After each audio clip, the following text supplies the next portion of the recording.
My name is Florence, and I found out my business partner believed I'd taken a $2 million buyout, while my own sister quietly let me wear the stain. In one day, my career went from reliable to radioactive. If your past includes something like this, share your experience in the comments. Monday morning energy in our co-working space is basically caffeine and panic, and I was riding both while I checked the rollout calendar for 3 clients and the last page of an internal buyout memo. My phone lit up with Marcus Delgado's name, which usually meant a question about numbers, not a crisis. Florence? His tone was flat, like he'd already decided how the conversation would end. The partner who's buying you out says you already received the $2 million buyout. For a second, the only thing I managed was blinking at my screen, still open to a Gantt chart. Marcus, you've got the wrong person.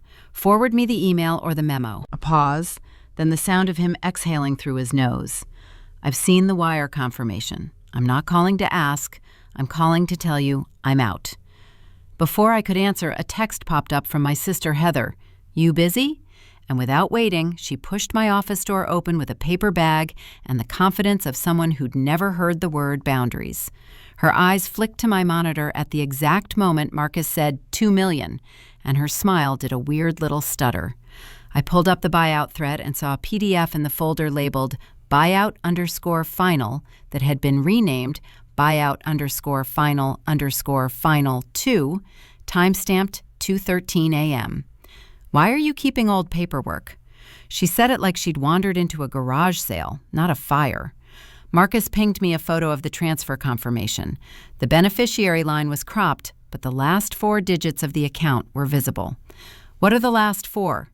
Matches the account info you sent me last month. Heather leaned closer, like she was trying to read my facial expression instead of my screen. So, it's done, right? Money came in, so, good. Heather laughed a beat too fast, then set the lunch bag directly over the drawer I'd opened for my USB drive. When I slid the drawer again, the drive was gone, like it had decided today was a great day to get a new identity. I tried printing the contract set, and the office printer flashed, "Queue cleared." That's weird. I saw an IT guy walking by earlier. Marcus wasn't interested in my missing USB or my printer drama. Monday, 9 a.m., conference room 12B on Congress. You've got 72 hours to show me something that makes me stop. I haven't even bought a new toaster yet, and you've already made me a millionaire. No laugh from Marcus. Heather's laugh came out bright and wrong, like she'd practiced it. I opened my calendar to book a bank appointment, and Slack immediately lit up with a message from our account lead. Client A is pausing the project due to ethical concerns. Keys were in my hand before the chair stopped rolling back. As I stepped into the hallway, my phone buzzed. 5 missed calls stacked like a countdown. And Heather followed, still holding that paper bag, asking, "Do you want me to handle this?" I didn't answer. Elevator doors opened, and I walked in. Heather stood behind me with the paper bag, breathing like she'd jogged to catch up. "Do you want me to handle this?" "Not right now." The car dropped to the garage. My phone kept buzzing as I walked to my sedan, thumbs sliding across missed calls and Slack pings like I could swipe the problem away. Jenna, the client who never missed a Monday check-in, got my first call. Voicemail. A second call went to Howard, a founder I'd been helping for 2 years. His assistant answered. "Florence, we're going to reschedule. He's tied up." "When?" "Not sure. I'll reach out." Her tone said, "Don't wait by the phone." Jenna's email arrived before I could start the engine. "We're pausing the engagement indefinitely. We can't be associated with whatever is happening." Darren called next. "Florence, are you still here?" "In the garage." "Come back up. Board wants a touch point." Upstairs, Darren and 2 board members were waiting, with outside counsel on speaker. Nobody bothered with small talk, which was impressive for people who made a living talking. "To protect the company, we need you to step back from operations temporarily," Darren said. "Because Marcus thinks I took money?" Counsel answered, smooth as a voicemail greeting. "Because an allegation is circulating. We're running an audit." Slack chimed. I'd been removed from the channel for our biggest rollout. Removed by admin. Then another notification. Access revoked to the shared drive where the buyout documents lived. Someone had done it neatly, like they were making a bed. Heather texted, "Don't react, let me talk to everyone." A minute later, she posted in the family thread, "Florence is stressed. Please don't blow up her phone." Mom called anyway. "Sweetheart, did something happen with money?" "It's not what they're saying." "Your sister says you're overwhelmed. She said you don't want to talk." "I didn't say that." Mom hesitated, then went softer. "Just don't make it worse, okay?" That line wasn't for me. It was for the version of me Heather had already handed out. After the meeting, Darren slid a form across the table. Temporary transfer of access to the finance accounts, just for the audit. The signature line sat there like a trap. I read the title twice, then looked up. So the solution to me being accused of taking money is giving more people access to the money. No one smiled. "Sign it, Florence," Darren said. The pen moved because refusing would turn me into a headline with legs. In the hallway, Heather popped up again, like she'd been waiting for a good angle. "Don't do anything impulsive," she said. "Like what?" "Calling people, posting, making it a big thing. You'll embarrass the family." My phone filled with screenshots. The Austin founder group had opinions. "Dirty buyout. Classic. Always seemed cold." A client followed with an email. "We can't be linked to scandal." On the sidewalk near Congress Avenue, Marcus met me at a coffee shop that was too loud for apologies. He stayed seated. "I trust paperwork more than stories," he said. "I'm not asking for trust. I'm asking for time. If you want to survive, don't fight with feelings. Collect proof." 72 hours, I said. Monday at 9. If you don't have something real, my lawyer sends a demand letter, and I talk to the right people. That was his version of encouragement. He stood, left his cup half full, and walked out like he'd already closed the file on me. Back at the co-working desk, I called the front office. "This is Florence Pugh. Can you check the hallway camera by Suite 4 yesterday?" They transferred me to IT. A guy picked up. "That one was down, from 12:40 to 1:20. Yesterday?" "Yesterday. Heather's visit, gift-wrapped." By late afternoon, my badge stopped working at the door. Darren met me in the lobby and kept his hands to himself. "Go home. We'll be in touch." Home meant my apartment and the buyout email thread. The browser loaded, then a banner appeared over my inbox. "Password changed 6 minutes ago." FaceTime flashed Heather's name again. My thumb hovered, then hit accept because letting it ring felt like she was directing the pace. Heather appeared, hair done, voice sweet. "Finally, are you okay?" "No. Why did my password change?" A blink too slow. "What password?" "My work email. Don't do this. Florence, you're spiraling. People are worried." "Did you take the buyout money?" She laughed once, sharp. "Money? I brought you lunch, remember?" The screen went black. She'd hung up right after I said money, like the word was contagious. A text followed. "Please don't do this. You'll make yourself look really bad." Instead of calling back, I opened my personal laptop and logged into an old Gmail I kept for admin stuff. I searched one word, POA. A scanned document popped up. Limited POA. Signed.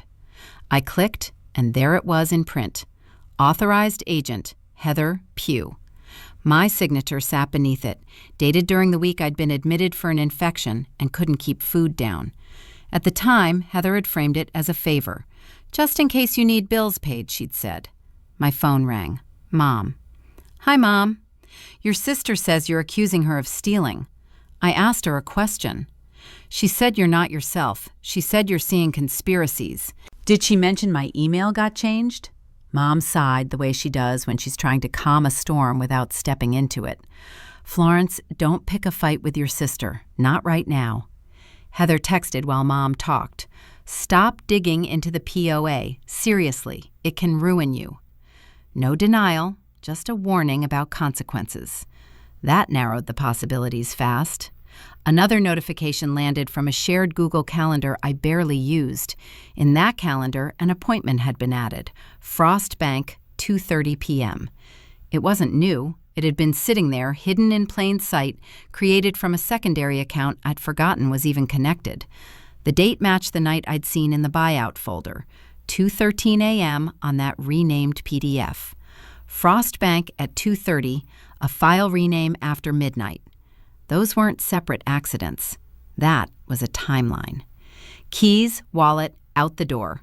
At the Frost branch near downtown, Denise at the front desk recognized me and tried to keep her face neutral when she saw mine. Florence. What can I do? I need confirmation on a wire tied to a buyout, just the beneficiary name. Denise's hands stilled over the keyboard. I can't provide that. It's my business. I understand, she said, softer, but not without the account holder present or legal paperwork. If an attorney handled it, it routes through them. Denise, I'm trying not to get buried by a rumor. I'm trying not to violate policy, she replied. Get your lawyer to request it. Back in the parking lot, I called co-working IT one more time, asked about the hallway camera near my suite. That one was down, the guy said. Yesterday, 12:40 to 1:20. Exactly when Heather had walked in with lunch and that too fast smile. Next call went to the law office that drafted the buyout memo. Harland & Associates, a receptionist chirped. This is Florence Pugh. I need to speak to Jay Harland about the buyout documents. Are you the client on file? I'm the person being accused of taking the money. Ma'am, we only work with the party listed in the engagement. Which party is that? A pause, then careful breathing. I can't disclose that. Then schedule me, I said, before Monday. Our next opening is after Monday. Put me on the calendar anyway. I'll take a cancellation, anything. She gave me a West 6th address and a time slot with no promises attached. Heather texted as I started the car. You're going to embarrass yourself. Please stop. At a red light, I typed back with one thumb. You're right. I shouldn't dig. I should photocopy. Her reply came immediately. What does that even mean? The next buzz wasn't her. It was the board. Company accounts temporarily frozen pending investigation. My thumb hit Darren's number. The call didn't ring. It failed again. I went back to the co-working building anyway. At the lobby gate, my badge flashed red. Access denied. Darren stepped out of the elevator with a practiced, apologetic face. Boards in Conference C, he said. He handed me a visitor sticker and walked me upstairs. Conference C was full. Darren, 2 board members, and outside counsel on speaker. A folder waited at my place. Counsel's voice filled the room. Florence, as part of the audit, your operational access and company email are suspended effective immediately. Board member Lisa pushed the folder toward me. Temporary removal of COO duties pending review. A signature line sat at the bottom. The pen moved because fighting the paper wouldn't save anything. Darren kept his voice even. We have to protect the company. From a rumor? I asked. Lisa didn't blink. We can't debate intent. Counsel tapped his screen. There's also a client issue. An email popped up. Ridgeline Health terminating our contract. The number was blunt, $480,000 for the year. Darren swallowed. If we don't replace that revenue, we're looking at layoffs. Lisa slid another sheet across the table. Finance has frozen outgoing payments until the audit clears, she said. Darren reached for my laptop. Company device stays here, he added, not meeting my eyes. A security guy appeared at the door, waiting. I watched Darren click through the shared drive on his screen and stop on the renamed file, buyout_final_FINL2.pdf, timestamped 2:13 a.m. This, counsel said, is why we need you off systems. My phone buzzed again, Slack notifying me I'd been removed from Project A's channel. He slid a printed badge deactivation notice beside the folder. Your access will be restored if this is cleared, Lisa said, voice clipped for now only. I called Ridgeline COO right there. Voicemail. The second attempt bounced back as undeliverable, like my contact had been scrubbed. As I stood to leave, counsel added, we received communications regarding the buyout process from your authorized agent. Who? Per the limited power of attorney on file, Heather Pugh. My phone buzzed with a text from Heather. "Family dinner tonight. We need to talk. Don't make a scene." At the restaurant, Mom sat across from Heather, both hands around her glass. Heather had a folder on the table and the same smile she used for holiday photos. "Thank you for coming," Heather said. She opened the folder and spread printed emails, highlighted in yellow. "This is you," she said, tapping my name in a forwarded chain. "You knew about the buyout." Mom leaned forward. "Florence, did you take money?"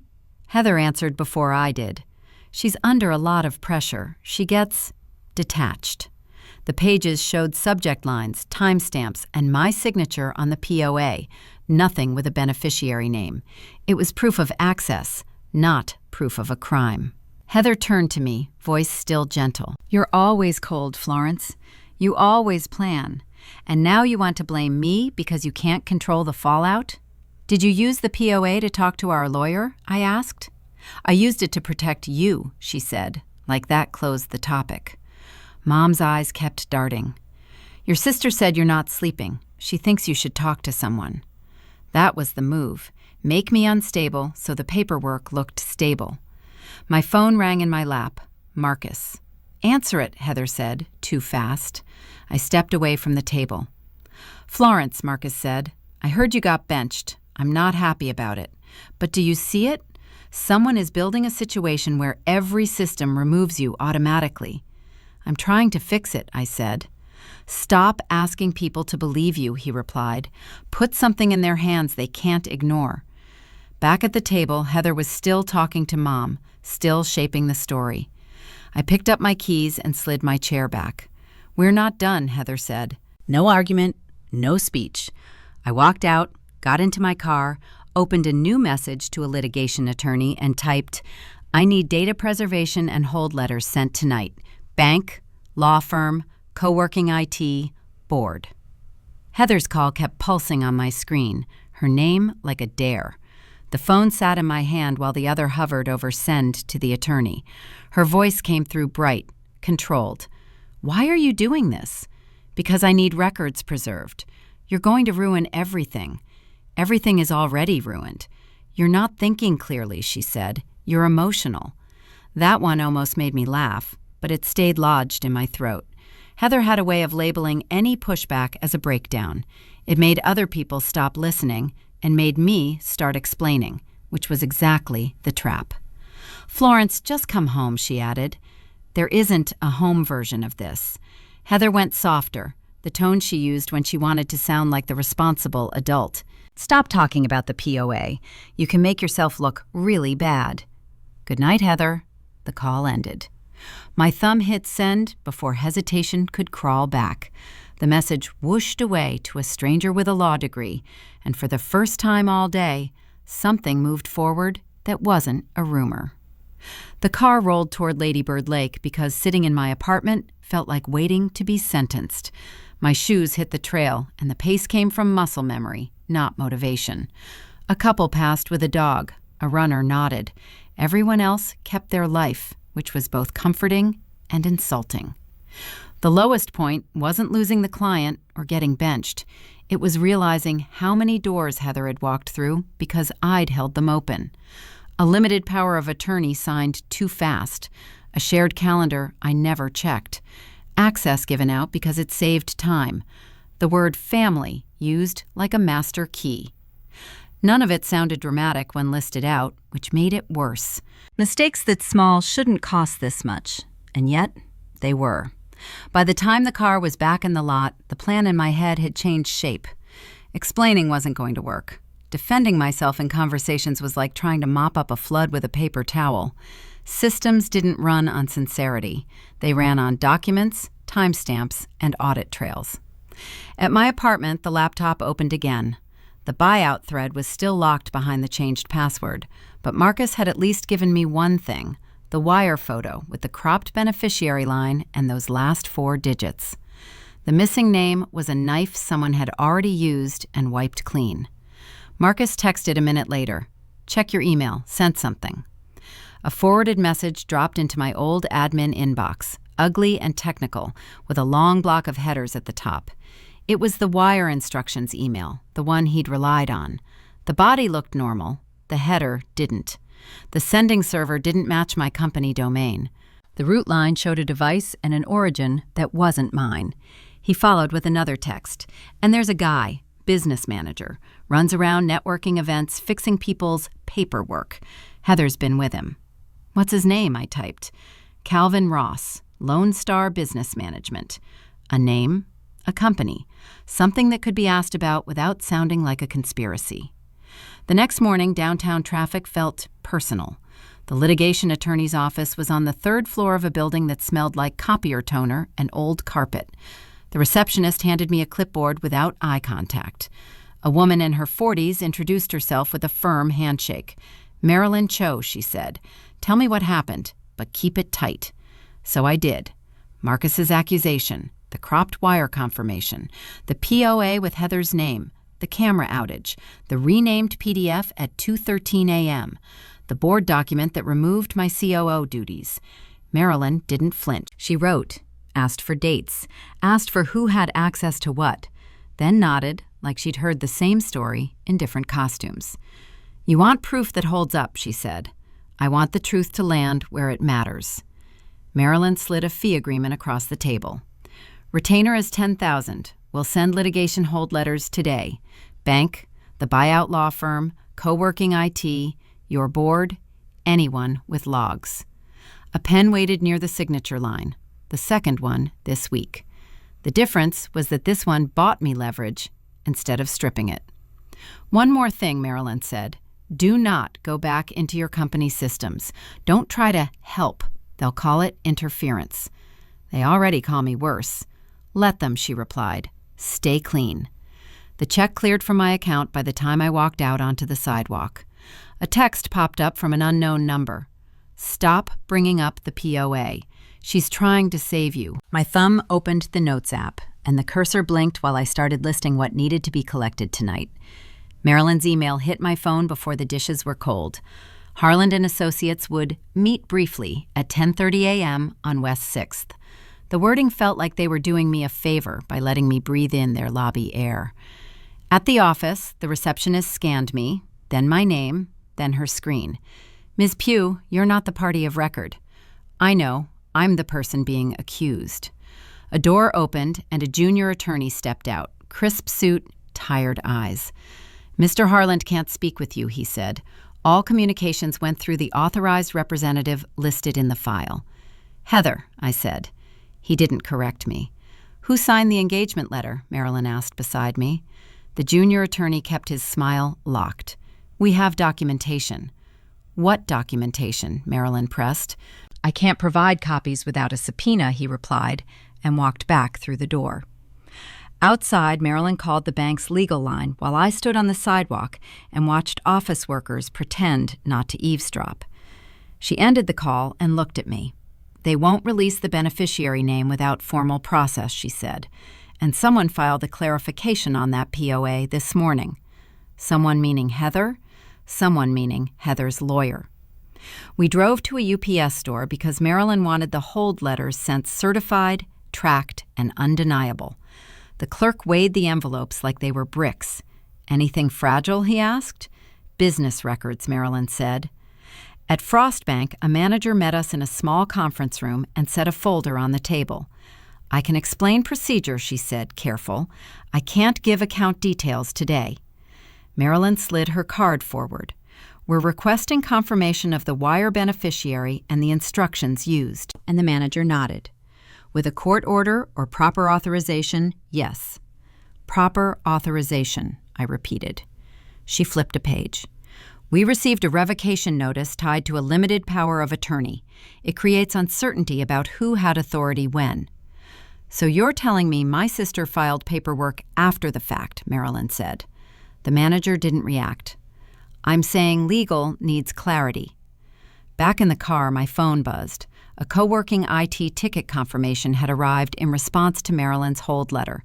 The camera outage had a vendor line, Lone Star Network Services. I opened my contacts, searched, and found the name saved under Heather's favorites. Google's security log showed a login at 2:13 a.m. from an Android device I've never owned, pinging a spot 2 blocks from the co-working building. My laptop was at home, charging, and my phone was in my hand then. That wasn't coincidence. That was scheduling. Marcus texted next, a screenshot from his email header view, plus a note. Sender route doesn't match your domain. Also, Heather's been hanging around Calvin Ross, Lone Star Business Management. He brags about fixing paperwork. Marilyn read it, then tapped the screen.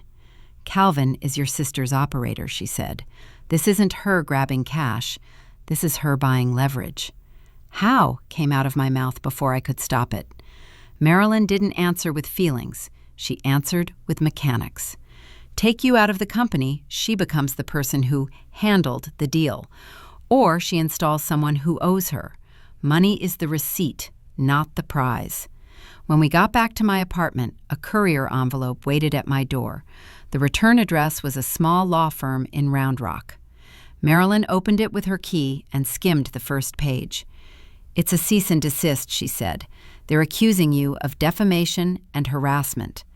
The letter was signed on Heather's behalf. The last paragraph landed like a threat wrapped in polite language. Further contact would result in reports that I'd accessed company systems without authorization. Marilyn folded the page. They're trying to flip it, she said. Don't give them anything. A text from her followed as she walked to her car.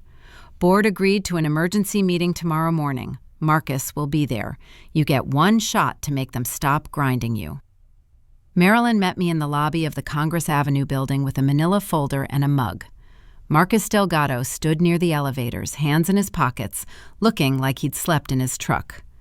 Darren and Lisa from the board were heading toward a conference room, escorted by the company attorney. Morning, Darren said, not smiling. Marilyn nodded. Let's keep it factual. As we walked, Heather appeared from the stairwell in heels that clicked like punctuation. I'm here for Florence, she announced. The company attorney lifted a palm. This meeting is for board members, counsel, and Mr. Delgado. I'm family, Heather said, and her authorized agent. Marilyn didn't raise her voice. Not today. Heather's eyes locked on me. You really dragged lawyers into this. The room had a long table, pitchers of water, and the kind of air that makes people speak softly. Marcus sat across from me. Lisa took the seat at the head. Darren stayed near the door, like he might need to run. Lisa cleared her throat. We're here to address the allegation regarding the $2 million buyout and the resulting risk to the company. Marilyn slid 3 stapled packets toward the board and 1 toward Marcus. First, she said, a certified record from Frost Bank produced through counsel request identifying the beneficiary on the disputed wire. Heather leaned forward before anyone could read. Banks make clerical errors. You know that. Lisa held up the page anyway. It says Heather Pugh. Heather's mouth tightened, then softened fast. Because I handled it. For her. Florence was overwhelmed. Marilyn continued. Second, the email header for the wire instructions that Mr. Delgado relied on. The body looks like Florence wrote it. The header shows it originated from a non-company server and an Android device not registered to Florence's accounts. Heather waved a hand. She has multiple devices. She forgets what she uses. Marcus's voice finally came out. You texted me from your number, Heather. You told me not to mention it to Florence. Heather turned toward him like he'd betrayed a private pact. I was trying to keep her from panicking. Marilyn tapped the 3rd packet. Third, access logs and file metadata. The buyout PDF was renamed at 2:13 a.m. from a device Florence does not own. Co-working IT confirms the hallway camera outage was scheduled with Lone Star Network Services. Darren blinked. That vendor is in our building's system. And in Heather's contacts, Marilyn said, placing a screenshot on the table. The company attorney shifted, voice sharper. Ms. Pugh, did you use the limited power of attorney to communicate with Harland and Associates on Florence's behalf? Heather's face went glossy. I had to. Nobody listens to Florence. She's always so cold. She doesn't ask for help, then she acts like everyone's the enemy. Lisa looked at me. Florence, do you want to explain your... I just need you to read the beneficiary line, I said. Heather scoffed. See? No feelings, no context. That's what I'm dealing with. Marilyn opened a smaller envelope and slid one page forward like a card. This is the original wire instruction form, obtained from Harlan's file through formal request. Heather Pugh's signature is on the authorization block. Heather stood so fast her chair scraped. That's not what it looks like. Marilyn didn't budge. It looks like your signature.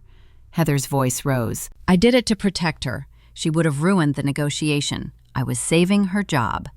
By taking her out of it? Marcus asked. Heather spun toward me. You've always wanted me to be the villain. Yeah, I said. Family. So you signed your name. Silence landed. Lisa exhaled once, then spoke to Darren and the company attorney. Restore Florence's access and role pending cleanup, she said. Counsel, draft corrections to our partners and instruct the bank and Harlan's office to preserve all records. The company attorney nodded. We'll also proceed with service for repayment demand and fraud inquiry against Heather Pugh. Heather stepped around the table, close enough that her perfume hit before her words. You just killed me, she whispered. Marilyn met me in the lobby of the Congress Avenue building with a manila folder and a mug. Marcus Delgado stood near the elevators, hands in his pockets, looking like he'd slept in his truck. Darren and Lisa from the board were heading toward a conference room, escorted by the company attorney. Morning, Darren said, not smiling. Marilyn nodded. Let's keep it factual. As we walked, Heather appeared from the stairwell in heels that clicked like punctuation. I'm here for Florence, she announced. The company attorney lifted a palm. This meeting is for board members, counsel, and Mr. Delgado. I'm family, Heather said, and her authorized agent. Marilyn didn't raise her voice. Not today. Heather's eyes locked on me. You really dragged lawyers into this. The room had a long table, pitchers of water, and the kind of air that makes people speak softly. Marcus sat across from me. Lisa took the seat at the head. Darren stayed near the door like he might need to run. Lisa cleared her throat. We're here to address the allegation regarding the $2 million buyout and the resulting risk to the company. Marilyn slid 3 stapled packets toward the board and 1 toward Marcus. First, she said, a certified record from Frost Bank produced through counsel request identifying the beneficiary on the disputed wire. Heather leaned forward before anyone could read. Banks make clerical errors, you know that. Lisa held up the page anyway. It says Heather Pugh. Heather's mouth tightened, then softened fast. Because I handled it. For her. Florence was overwhelmed. Marilyn continued. Second, the email header for the wire instructions that Mr. Delgado relied on. The body looks like Florence wrote it. The header shows it originated from a non-company server and an Android device not registered to Florence's accounts. Heather waved a hand. She has multiple devices. She forgets what she uses. Marcus's voice finally came out. You texted me from your number, Heather. You told me not to mention it to Florence. Heather turned toward him like he'd betrayed a private pact. I was trying to keep her from panicking. Marilyn tapped the 3rd packet. Third, access logs and file metadata. The buyout PDF was renamed at 2:13 a.m. from a device Florence does not own. Co-working IT confirms the hallway camera outage was scheduled with Lone Star Network Services. Darren blinked. That vendor is in our building's system. And in Heather's contacts, Marilyn said, placing a screenshot on the table. The company attorney shifted, voice sharper. Ms. Pugh, did you use the limited power of attorney to communicate with Harland & Associates on Florence's behalf? Heather's face went glossy. I had to. Nobody listens to Florence. She's always so cold. She doesn't ask for help, then she acts like everyone's the enemy. Lisa looked at me. Florence, do you want to explain your... I just need you to read the beneficiary line, I said. Heather scoffed. See? No feelings, no context. That's what I'm dealing with. Marilyn opened a smaller envelope and slid 1 page forward like a card. This is the original wire instruction form, obtained from Harlan's file through formal request. Heather Pugh's signature is on the authorization block. Heather stood so fast, her chair scraped. That's not what it looks like. Marilyn didn't budge. "It looks like your signature." Heather's voice rose. "I did it to protect her. She would have ruined the negotiation. I was saving her job." "By taking her out of it?" Marcus asked. Heather spun toward me. "You've always wanted me to be the villain." "Yeah," I said. "Family. So you signed your name."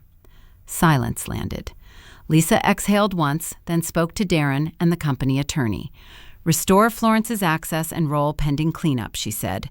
"Counsel, draft corrections to our partners and instruct the bank and Harlan's office to preserve all records." The company attorney nodded. "We'll also proceed with service for repayment demand and fraud inquiry against Heather Pugh." Heather stepped around the table, close enough that her perfume hit before her words. "You just killed me," she whispered.